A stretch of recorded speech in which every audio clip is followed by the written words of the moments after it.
Hello guys! Ngayon tuturuan ko kayo kung paano mag-dark mode sa Facebook. Una, pindutin lang ang ating Facebook app. Ayan.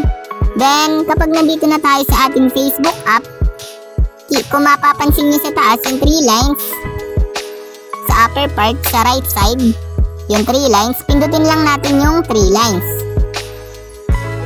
Ito. Ayan, pindutin lang natin. Then, kapag napindot na natin yung 3 lines, nandito na tayo sa menu. Then, kapag nandito na tayo, scroll down lang natin. And then, ayan, kapag na-scroll down na natin, mababasa nyo yung settings and privacy. Pindutin lang natin yung settings and privacy. Ayan. Then, kapag napindot nyo na, ito naman yung lalabas. Then, kasunod nyo yung gagawin is pindutin nyo lang yung settings na nakasulat.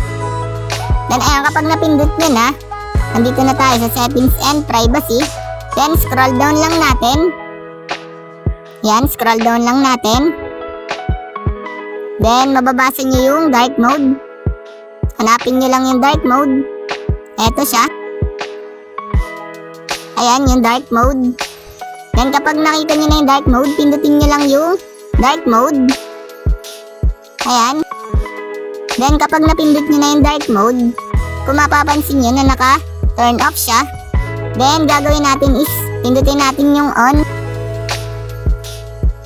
Doon sa tapat ng on, yung bilog, pindutin natin yon, yung on. Then, ayan, kapag napindot nyo na yung on, automatically, magda-dark mode na siya. Ayun, ganun lang kadali mag-dark mode ng Facebook.